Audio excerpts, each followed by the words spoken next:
guys, Don Ford here, Progressive Insider. We have a really great interview for you today. A good friend of mine is here, Josh Stanfield, National Delegate out in Virginia. How are you doing, Josh? Doing great. Beautiful day. Nice. Yeah, it's good. It's good to see the weather is coming out. I mean, I'm here in Los Angeles, so I'm like, I could use a little bit less sun if possible, please. Yeah. Anyways, so you were recently elected as a congressional level delegate out in Virginia. With everything going on, Bernie is still collecting delegates, is still moving. The fight is still happening. What was it like getting your delegate spot this last time?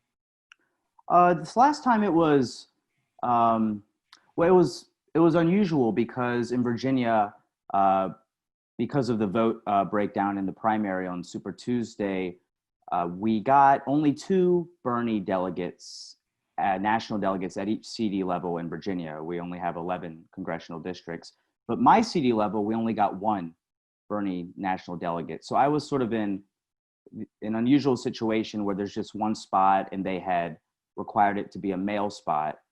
So compared to 2016, I had less competition in terms of the number of people running, but it was an unusual situation. In 2016, I was actually assembling human beings, bringing them to a physical convention. And that's how I won, by bringing half of the voting population physically to the convention to sign up and just be a delegate on the spot. This year, it was totally virtual. And our entire process in Virginia, like I'm sure in most other places, has been virtual in terms of the conventions, the caucuses, and then the state convention in June. So very different dynamic when you're trying to whip votes, and where typically physically getting the person there to vote is a very important thing to do. These days, it's really like there's an online ballot, there's a couple days voting window. Can you just go online for 45 seconds and fill out a Google form? That's the ask, instead of physically come 50 miles to a venue all day, right? So in some sense that could make it easier depending on your dynamics, and others, if you had a lot of competition and everyone's emailing, texting the same people, it can get really kind of crazy. But yeah, my actual race wasn't too bad. I ran for electoral college as well in my district. That's where it got weird. I lost by 2 votes, which means I got dozens of Biden delegates to vote for me because Bernie has such off numbers compared to Biden in Virginia. And that was a fascinating race. But yeah, very different. Everything online versus in person. For conventions and caucuses, as you all know, that's a totally different dynamic, right? And now I feel like this is sort of getting at the heart of what about the Democratic Party actually functions well. And the reason that the Bernie movement was able to do so well in 2016 had a large part to do with their ability to get people where we needed them. We had people available. It was an extension of Occupy. So you could just get, 200 people in a room and like take a situation over. This has sort of like changed the dynamic, but it is interesting to see people still hold on to their positions regardless, like yourself. Now you were involved, and I want to talk about the electoral college thing a little bit. I'll go back around. But you were involved with 2017 Virginia State House races. Right. I would say fairly involved would be the right word to use. Yeah. Over kind of watching and interjecting around the state when it was necessary or helpful. Well, that is a very modest way to put it. But I'm glad I met with Josh here in 2016, right after the convention, and that's an interview that's going to come out one day. We'll dust it off and I'll laugh about it. I believe I called the 2016 national convention like quasi-fascist. I think something like that. I think that was actually your exact language. Yeah, you had very colorful language. Anyone there in person understands it was a very intense experience in 2016, right? Yeah, it was not. It was a very, and it's not something that a lot of people go to conventions have the experience. I think the last time there was something like this was like when Jesse Jackson, or maybe when Brown had a couple of delegates one year. That was all very tense. But we're not talking about like the delegation being split in half like 2016 was. And didn't feel like that when you got in there. It didn't feel split in half. It felt like you were a tiny little minority of the people invited to the event, which was pretty intense. But you turned that around, and the state of Virginia, when I met you, you introduced me to the mayor of Norfolk. Well, you didn't introduce me directly. It was a person to person. You put me on the phone with a person who knew a person, and we chased down the line. I got an interview, and he told us that taking over Virginia was going to be impossible because of how it had been gerrymandered. Right. And when I brought that back to you, and we had that conversation about what went on, what needed to happen in order to win, it turned into like the largest ground game attack that I have seen ever. I mean, since the Bernie movement concentrated in Virginia, because we had everyone really went in there. And you were actually Lee Carter's campaign manager through all that. Not in 2017, but last year in 2019, yeah, for his reelection, which was arguably as intense, but yeah. Yeah, I'll be honest, I was surprised. He's a great guy, love Lee. I was surprised when he got reelected with all the pressure you guys are facing. A lot of people were, yeah. And you were actually able to retake the Virginia State House in 2 election cycles, an impossible scenario. From a super minority. We were 1 vote away from not even being able to sustain, vetoes and stuff like that. So what's the takeaway for that, for all this grassroots organizing that we've been building out, and the movement and all this stuff is going on? You've seen it in 2 election cycles, these huge major changes, which were ultimately incremental, though moved very, very quickly. What's the takeaway moving forward? What's the takeaway on like how people should stay organized or stay together? Because it seems like everyone coming down to the one state in Virginia had a lot to do with its effectiveness and the working together aspect of it. Well, the precondition that made it all possible was competing for the seats. We in Virginia, we have elections every 2 years for the state house. The state senate's every 4 years. So what we saw was, if you looked at the 2015 election cycle in Virginia, the one before 2017, something like in the House of Delegates, we have 100 members, our lower state house. Out of 100 incumbents, I believe 71 ran unopposed in 2015 for re-election, right? Just literally unopposed. They just get reelected, 71% of all of them. And so one of the major differences in 2017 is we competed in all but like a dozen seats out of 100. Democrats, people who were willing to campaign and run as Democrats, competed all across Virginia in places that hadn't had competition in a long time. As a result, there was a lot of media attention, of course, because it was right after Trump, the first state to really do this sort of thing. There was a lot of money that came in from all sorts of these, what they call sometimes derisively pop-up groups, when you hear the party officials talk about them. Just a lot of, the Women's March was in 2017. So immediately after the Women's March nationally, and we're here next to DC, you had a whole set of women who decided the way they were going to contribute civically was to just run for office. We in Virginia were the beneficiary of that because I believe we had maybe more women run in that cycle than ever before in Virginia. Maybe, I don't know if it was eclipsed in 2019, but that was a major component. So first of all, like simply competing, right? You can't win and take back anything if you're not running candidates. And that's what was happening in Virginia. There was a very small handful of candidates that were being run. And the party would give their nod to a smaller circle of those people. And maybe they pick up 2 or 3 seats max in a brilliant year, right? But when you compete across the board, you never know what's going to happen. It also made it so Republicans, typically in safe seats, actually had to spend money in their own district because they had an opponent, and they still got to try.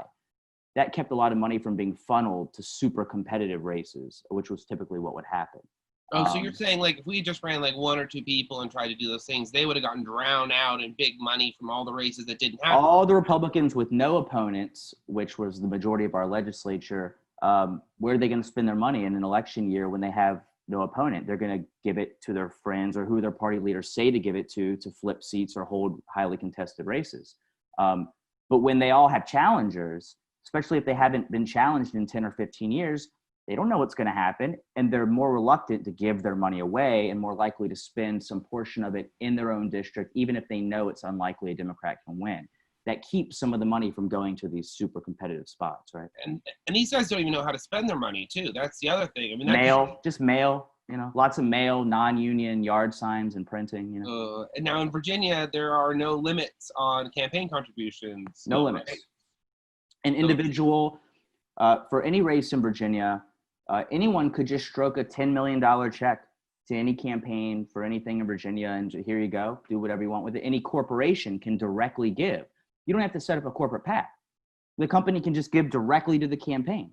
So like this happens. I mean, for example, you could have Dominion Energy, our big electric utility, or Comcast or other telecoms. They can stroke 10, 20, 30, $30,000 checks straight to campaigns, and it's legal.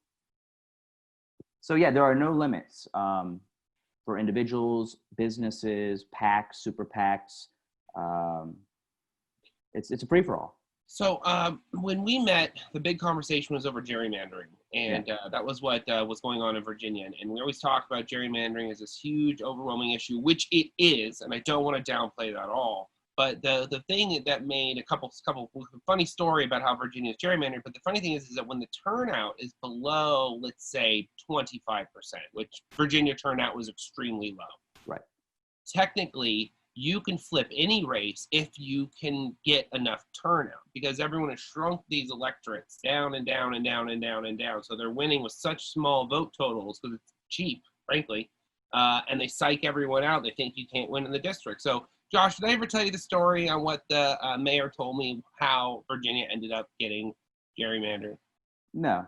Well, tell us the story, please. Tell us the story with everyone, because this is crazy. I know some interpretations of how or why it happened. He didn't tell me. This was off camera, but not off the record. So I don't know if I can control this, but he said that the Republicans approached the Black Caucus, which he was the chair of at the time, and said, how would you guys like to write your own districts? And so they made really, really safe Black districts with all the Black voters that they would never get voted out of, not realizing it would make the Black vote completely powerless in the entire rest of the state. At the time, the Democratic vote leaned a lot on, it still does, of course, and doesn't respect it nearly enough, but it leans on these voters, and they basically gerrymandered themselves. Yeah, that's part of what we call euphemistically the Virginia way. I mean, that's a classic example where very often in Virginia history, regardless of what the two dominant parties are at the time, what they're called, there's a consensus sort of culture within both parties that is pretty much united on questions of economics, and in the past has been united on cultural questions as well. This is just, they're obviously united on the principle of incumbent protection because they're all incumbents. So there are some, in Virginia, there's a lot of policy and situations where the party differences aren't apparent at all. I believe and that's very different. I mean, it's not as obvious now as maybe a few years ago, mostly because post-Trump, the state parties in Virginia have become really nationalized in terms of how they message, what they talk about. In Virginia, for most of Virginia history, the state parties aren't like the national version of their party. They're something different. The Democratic Party of Virginia has historically been way more conservative, way more racist than the national party. But now it's like post-Trump with the polarization, we map on very closely. It's hard to get candidates who are straying from the same kind of line you'd hear with congressional Democrats on policy, right? Interesting. Yeah. So the question about gerrymandering is, how is your redistricting looking now that it's coming up? Because the Democrats have control of the state house, right? So is that hopefully speak well for getting this gerrymandering like under control, or? No, I mean, we went, there was a case before, I believe it was in early 2019, when the Supreme Court settled the Bethune-Hill case in Virginia with the districts we had in the House. So in the elections last year, our 2019 state House races in Virginia were using different maps than 2017. Nice. Less gerrymandered. And so that's one of the reasons Democrats took majority of the House of Delegates last year in Virginia, is because we had maps that were closer to fair. So you had won already in unfair districts, and so that's why Republicans weren't able to push back, because you actually won in unfair districts, then made the districts fairer, and then it was even harder for Republicans to win. In 2017, we were they picked out of a bowl to settle one election, which would have swung control of the General Assembly. That was with heavily Republican-favored gerrymander in the House. So in 2019, when we come in with fairer maps, of course, we're going to take the majority as Democrats. But looking into the future, we've had an intense debate in the past 2 legislative sessions, 2020 and 19, about a constitutional amendment in Virginia in terms of redistricting, and that has been really contentious. And the Democratic Party is split in Virginia on whether they support this constitutional amendment or not, which will be on the ballot this year as a plebiscite to the people as part of our process of amending the Virginia Constitution. So there is a redistricting amendment to the Virginia Constitution on the ballot in Virginia this year with the presidential election, I believe. And then there's questions about the census and how quickly will it get done and what's that going to do. So I would put redistricting and gerrymandering as a question mark right now in terms of Virginia. I don't know what's going to happen in the next year. It's because there's always the threat disconcerting that someone's going to come in with like big money, and because they could dump, $20 million, $100 million. I mean, if they dump money like we just saw in the presidential race into Virginia, they could wipe. I mean, the elections could be much different if they have unlimited money to spend in them. But that threat kind of looms, right?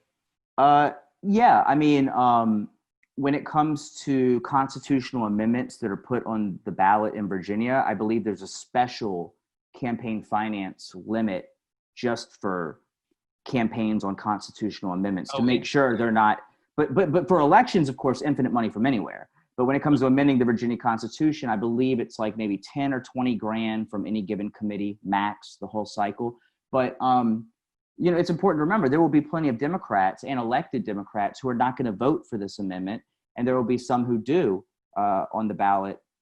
It ultimately comes down to whether or not you trust the Virginia Supreme Court. I believe if the process in the current proposed constitutional amendment that has passed our legislature and is now going to plebiscite, if that's to stick, then there's a supposedly nonpartisan board that will figure this out. But if it can't work it out, it gets kicked to the state Supreme Court, which is currently conservative in Virginia. So there are plenty of Democrats who are very uneasy with setting up a system in which maps ultimately end up at a conservative body. But there are other Democrats who ran on gerrymander reform. This amendment was pushed by the major gerrymander reform group in Virginia. And so some Democrats feel like they were elected and that this is reform closer to a good situation. So it's contentious. I don't know how that's going to work out, honestly. I don't know if that amendment's going to pass or not. I think if nobody talks about it, it'll pass. But if it starts getting talked about and money comes in behind it, I mean, who knows? It's a complex issue, though. Virginia and gerrymandering. You can watch, there's hours and hours of videos over the past 6 months of forums on it with politicians, because it was a major issue January, February, March 2020 in our legislature, like a really big deal. So complicated. So this all, we're talking about how the government works and how this stuff all comes together, and House level rules, all this stuff. But you brought up the thing earlier about running as an elector. And the thing that's really fascinating about an elector that a lot of people don't know is that the voting in the general election is not legally tied to elector in any way. The governor can choose to appoint the electors to whatever candidate they want. Just a fun little fact everyone should know. But people forget that real people run to fill those spots, and they have to show up somewhere to sign a piece of paper to say their vote. This is the vote for the person. So how does that work? How does someone sign up to run as an elector in Virginia? In Virginia, both of the major parties choose their set of, we have 13 presidential electors, 11 members of Congress, 2 senators, so 13 members of the Electoral College. And in Virginia, and this is governed by state law, it's dependent on your state, which is why the Supreme Court recently heard the case from Colorado about the electors who went faithless and were being fined. Different states have different laws about how their electors. Was there a final ruling on that yet? I didn't. No, I think in June they're going to be ruling on that. But in Virginia, so you have to go to your state code or your state law if you want to know what's the deal with an elector in my state. But I think it's like this in a lot of places. So the Democratic Party of Virginia, through its own process, chooses 13 electors, and the Republican Party of Virginia chooses their 13 electors, and whichever candidate for president wins Virginia, the popular vote, that candidate's party, their electors are now going to the Electoral College, which functionally means we go to Richmond, to the capital of Virginia, and we sign a piece of paper. And in non-COVID times, cocktail party at the governor mansion, whatever, the kind of schmoozing stuff, whatever. This time, not like that, I don't think. You go sign a piece of paper and you're done. So you never actually meet as the Electoral College as a single body, like in DC or anything. You go and fill out some paperwork and cast your vote as an elector. So in the Democratic Party of Virginia, the way we choose our 13 electors is at our congressional district conventions, which we just finished up last weekend in 3 waves, 3 weeks in a row with different CDs.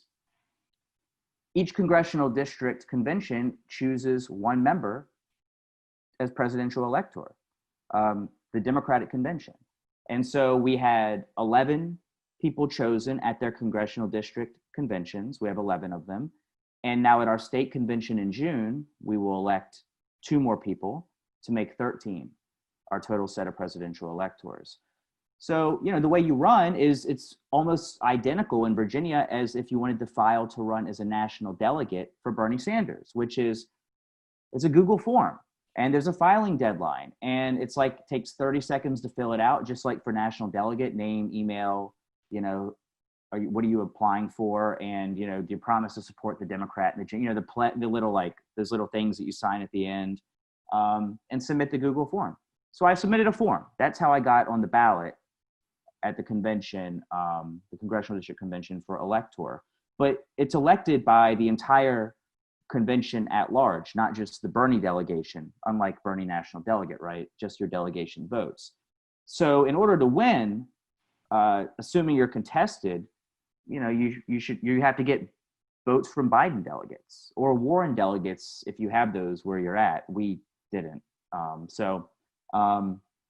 I had to win, I would have had to win several dozen Biden votes and basically the whole Bernie block in order to pull it off. And I came 2 votes short, but I'm going to run at large at my state convention for one of the 2 at-large elector spots. And I actually think I might have better odds at that than at my CD level, which is not intuitive, but the math works out better. So. Yeah, there were less Bernie people to Biden people automatically because of the way the vote totals work, right? Oh yeah, we're outnumbered drastically in Virginia. So there's no sort of convention in Virginia this year where Bernie people alone, or even Bernie plus Warren supporters, could form a majority on anything. I don't believe. Interesting. Yeah, Virginia. I have been saying that the closer you get, and this is an interesting thing I hadn't anticipated about Biden, is that the closer you get to DC, the more people just love him. And we can talk all day long. Love Obama. What's that? Yeah, because it might be they love Obama. Exactly. He's a proxy creature. Yeah. Yeah. They associate it all together. And so the closer you get, and like you get to California, and people are like, "Who?" When you're in Virginia, I mean, that's like his backyard for a long time. So it makes sense that you're running into that kind of. Well, it's great that you made it that far, and you were pushing on it. I do have a question for you that I feel like we kind of talked about a couple of times, and that's the COVID response in Virginia. And you seem like a really smart guy, and I don't want to spend too long on this because we need to wrap up this interview. But what are you seeing? So we're seeing reopenings all over that part of the country. What do you see? We saw in numbers today a spike in Virginia after, so this is a problem. We have a Democratic governor, Ralph Northam, and I believe he's the only physician governor right now in America during COVID. He's a pediatric neurologist before he became governor. So you would think as a Democrat, as a physician, that you would be especially good at handling a public health crisis. But we had to deal with headlines yesterday and the day before because like Virginia Beach, which depends heavily on tourism at the beach, we've reopened in some sense in the past few days. And the governor was seen down there with people all next to him without wearing a mask in the beautiful sunshine at the beach, like, hey, look, it's reopened. This is a Democratic governor. I mean, this is what we have to keep in mind. So in terms of the optics, we had a story that I think made it into the Atlantic as a national story about how Virginia was fudging their numbers in the types of tests, and they were just reporting them together when scientifically you cannot mix these types of data. We've now found that a few other states, and I think even the CDC has been doing that, which is just terribly disconcerting and scary. We've had a lot of concerns with FOIA, and I don't know about all of you from other states, but we have a Freedom of Information Act in Virginia when we want to get information about what's going on, and we're finding that a lot of government agencies and politicians are, which is not legal, kind of coming up with excuses why they can't follow the law on us getting public information because the pandemic is hard on them, So we're seeing reduction in transparency for citizens like myself and a lot of journalists who are trying, to be watchdogs here and figure out what's going on. I could let Delegate Carter speak for himself as he does online a lot, but legislators in Virginia are not being fed constant streams of information and updates. It's, if you're in certain cliques, maybe you're getting briefings that everyone else isn't, maybe, but who knows? So I'm not sure there's a real, at first Virginians, there was a pretty solid sense of trust of the governor. And as polling wise, governors are extremely popular across the country right now. But I think it's getting to the point where it's looking more and more like in Virginia, not so much the governor is not taking this seriously enough as a physician, but it's more like what we know about this particular governor, which is who does he listen to? Large executives, a guy named Bruce Thompson, a big hotel guy in Virginia Beach, corporate executives, the head of the Chamber of Commerce. And when you have executive branches in your state governments that are going to and talking to and listening to, first and foremost, a set of corporate leaders and business interests, economic development entities, then you're going to have a response that is going to prioritize those interests over working people and poor people and average people in your state. So that's what we're seeing in Virginia, is that the focus doesn't seem to be on the essential workers necessarily, but on this idea of reopening being the priority. Well, let's do it in a safe way because we're Democrats, but of course we have to reopen right now when, it's obvious to everyone that reopening means putting a very certain set of people into direct harm so that the rest of us can enjoy some kind of spoils of an economy driven off of them. That's the dynamic we're dealing with in Virginia. A governor that's listening to corporate interests more than everyday people or unions or his constituencies that got him elected, honestly, as opposed to funding his campaign. Well, I don't really have anything to say about that, except that's extremely disappointing.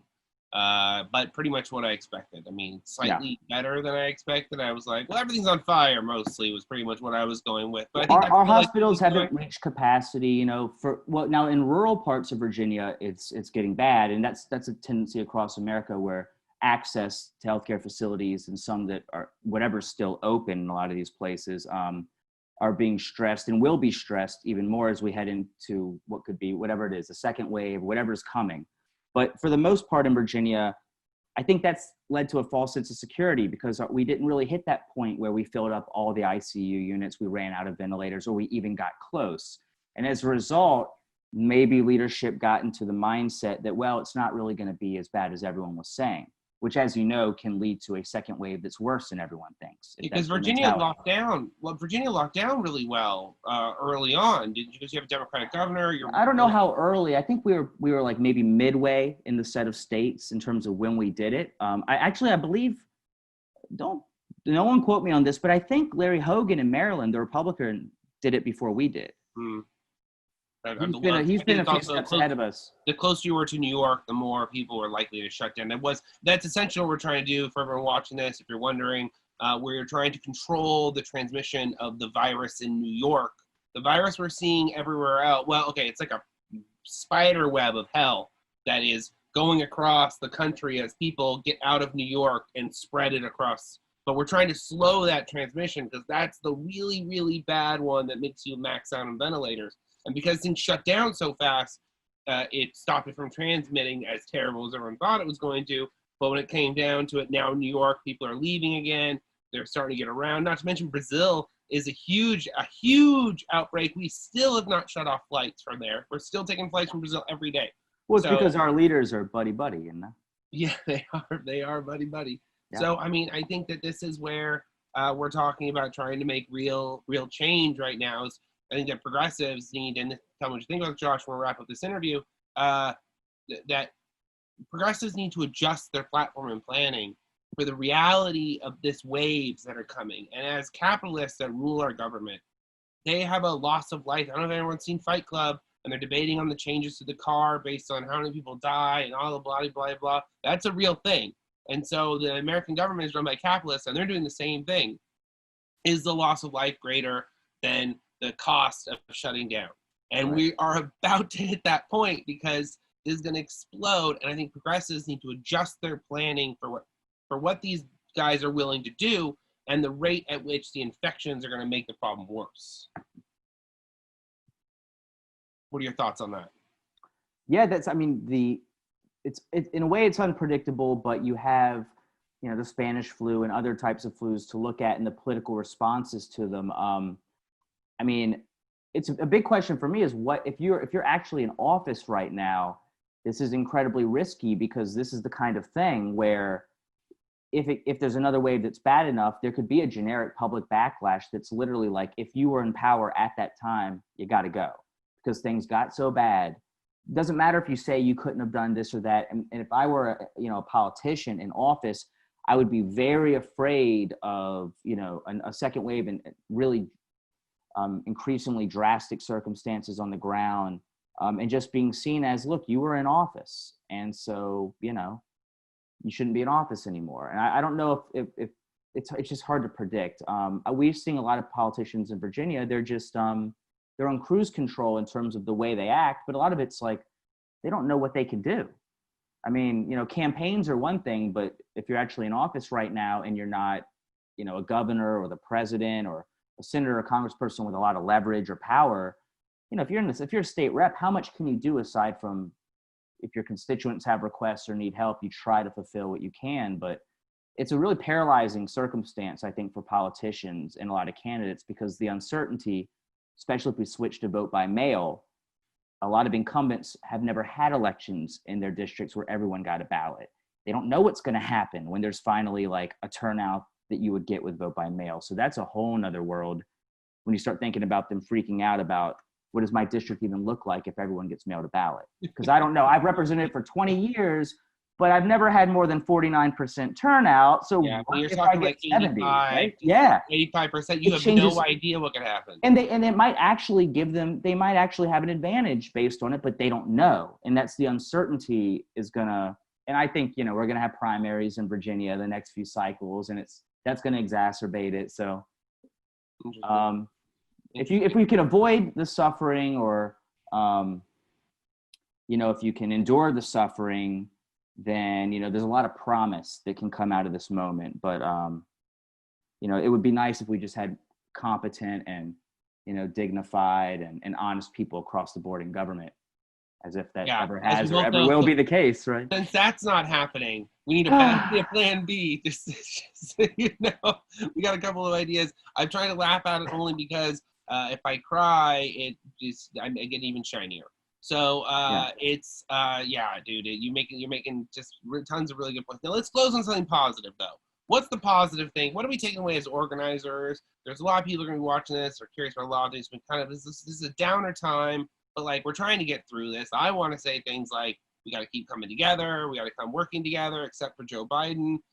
Sorry, couldn't help myself. Sorry. That does not mean I support Donald Trump. The convention's not over yet. Sorry. Well, I mean, Virginia, so one of the questions I got when I was running for elector is like, well, how will you vote or whatever? And in Virginia, our Virginia code says explicitly that the electors by law in Virginia are required to vote for the nominees of their party's national conventions. So, we're tied by law to whoever comes out of that convention, whoever it is, however they do it. It's going to be Joe Biden as of right now, but there's many, as I'm sure you have theories and there's all kinds of speculation, and no one can predict the future, obviously, or who would have predicted a pandemic right now, aside from, I'm just really excited for Pete and an Amy ticket, right? I mean, come on, isn't that just something you get so excited about? Someone had the best tweet ever. If you want to end with positivity, in terms of campaigns or if people want to contest for power, right now, because a lot of the political activity has been just driven online. I feel like probably Bernie supporters, younger folks, have an advantage because, you know, everything's being driven to the platforms we're most familiar with organizing on. And, you know, at the same time, though, I would warn that you should be, you know, very weary of the change in the consultant structure, because when we're going from, you know, printing and mail and TV, and then we switch to this sort of whatever the new models are going to be on the industry side of campaigning, you know, there's going to be a lot of party people claiming to be digital experts and, you know, starting firms. They were chief of staff of whoever, now they have a digital firm. So there's going to be, for new candidates, I think it's going to be especially difficult, as it always is, to figure out, you know, who's really trying to help you when like a company emails you out of the blue. Yeah. And you're going to their website. So I'm also interested in seeing from someone who manages campaigns, what's the industry side going to look like? You know, when they're reaching out to your campaign, how's it going to be pitched? Are there going to be new strategic pitches? You know, oh, don't worry about mail or whatever, or yeah, this or that. Instead, we should do this. Or so I'm really interested in just the new approaches and modeling with campaigns and how it's going to change with COVID. You know, we should probably be talking when we talk about the post office. We have a special rate for mailers for printing, and I think that we should really be talking about actually reducing that rate even more, to making it more accessible if possible. That's something that just is a conversation. But if we have a post office, you know, if it's not eviscerated one way or another, right? Yeah, exactly. We're being attacked on so many fronts, and, you know, it's hard to have confidence, at least for me, with the people I know, that there's a set of Democratic Party leaders who can handle all of these battlefronts that are coming down, right? I wish some of them were actual them at the battlefront. You know what I'm saying? That's the other problem we're dealing with. And this is where we're having this whole conversation about Democratic leaders, especially ones been around for a long time, because there was really a move first with Reagan, then with Bush, where Republicans jumped ship for whatever reason, for the party being too conservative or anti-gay or whatever was going on at that particular moment. And those people really got into party leadership a lot more directly than a Democrat would normally. And they've essentially hijacked the party because they're just less racist. And you'll hear that from Democrats, especially people in the last like 15 years who became Democrats, like, well, I'm just a less racist, you know, essentially. I'm not a racist. That's why I'm not a Republican. And you're like, okay, but there should be other reasons. I'm just saying there should be more than that when we're talking about trying to be a successful Democratic Party leadership. Well, I mean, remember our governor, Democrat Ralph Northam, admitted to the New York Times he voted for George W. Bush both times. And he's a Democratic governor of Virginia right now and voted for George W. Bush both times and saw no political issue saying that in Virginia. That tells you a lot about what's acceptable as Democratic leadership here, right? Yeah. Two-time George W. Bush voters. When it comes to the switcheroo or whatever is going to happen at the convention, I really support the idea of them just getting Pete in the presidential ticket right now, and I'll tell you why. Do you really think there's going to be a switcheroo? I mean, I don't know what's going on. I'm not sure at this moment what anyone's going to do, but I think they should, because I think the best thing is to do is just get Pete up there right now against Trump and let him get fucking crushed, so we don't have to see Pete coming back and back and back to run for president for the rest of our lives. He's younger than I am, dude. I'm not doing that. Oh, he'll be back. You can be sure of it. No, as far as the switcheroo goes, I don't know. I think anything is possible at this point. I do feel like Biden, his health was on the decline for a minute, but I think it's improved recently. Like, he's getting back to where he was physically before whatever happened recently when he had that walk-off camera thing. And this isn't me speaking Biden up. This is just what I've actually noticed. Right. So he does seem like he's improving on that end, but he's not speaking enough. And that comment recently with the "Are you black enough?" that was just ridiculous. So I have no idea, really. I just think that the neoliberals have really hijacked the party and putting them up against Trump right now. I mean, but then again, I can't tell you what's going to happen next week, let alone next month, let alone August, let alone November, or what is going to go on, because we have no idea. If it turns out all these Southerners are actually immune to coronavirus, I'm really going to be eating a hat, but I don't think they are. So. Yeah.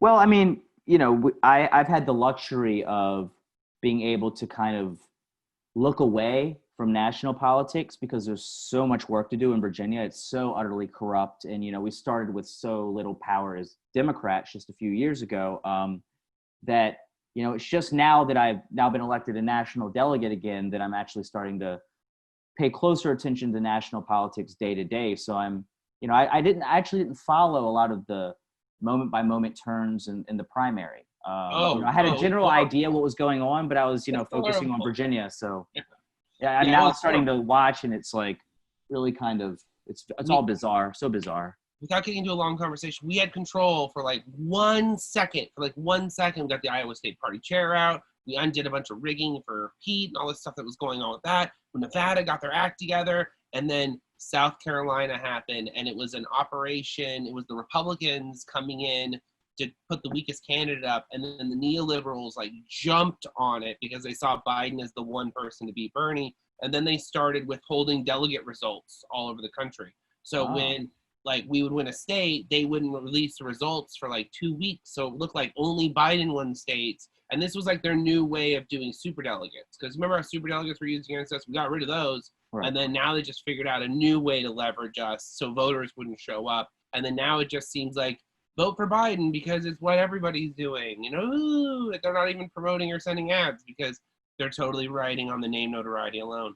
So, I really wanted to end on something upbeat, but I think it's really important that people stay involved. They continue becoming delegates like Josh has. We need people on the platform committees. We need people on the rules and bylaws committees. They're going to try to get rid of the superdelegate reform behind closed doors at the rules and bylaws when they do the convention call to order.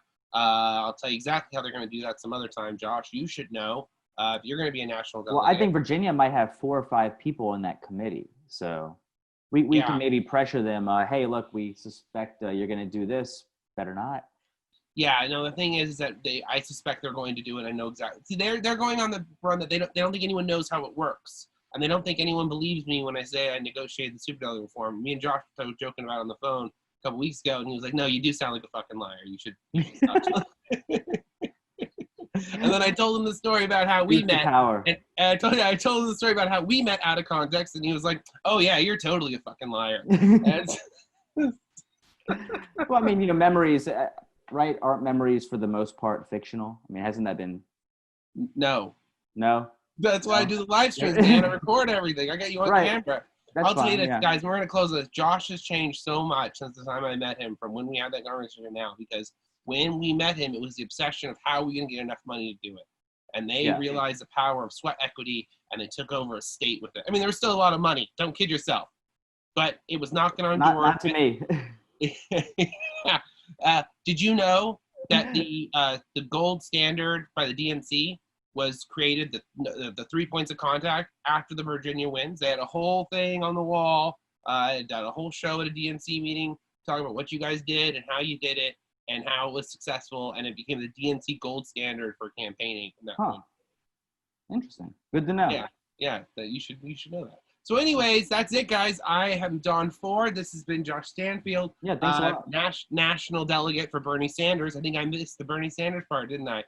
He's also one of the leaders of Activate Virginia, other groups, who is the campaign manager for our favorite socialists out in Virginia, who I hope to drag on this show too. So on that note, Josh, thank you for being here. Yeah, thanks for having me. Yeah, man, we talked about a lot of stuff, but I think this stuff needs to be talked about. Hopefully you will come back. Because it seemed like you got the kind of brain that we want on our show. Because when I'm that quiet for that long, that means you're actually saying something interesting. Yeah, so, June. Hit me up in June, and we'll have, the convention will happen in Virginia, the state convention, and it'll be all national convention focused. Maybe we'll know what's going on, right? Yeah, maybe we'll know what's going on. Probably not. We'll just know the next step. Probably not. So on that note, thank you for watching, guys. That's it. Yep, thanks for having me.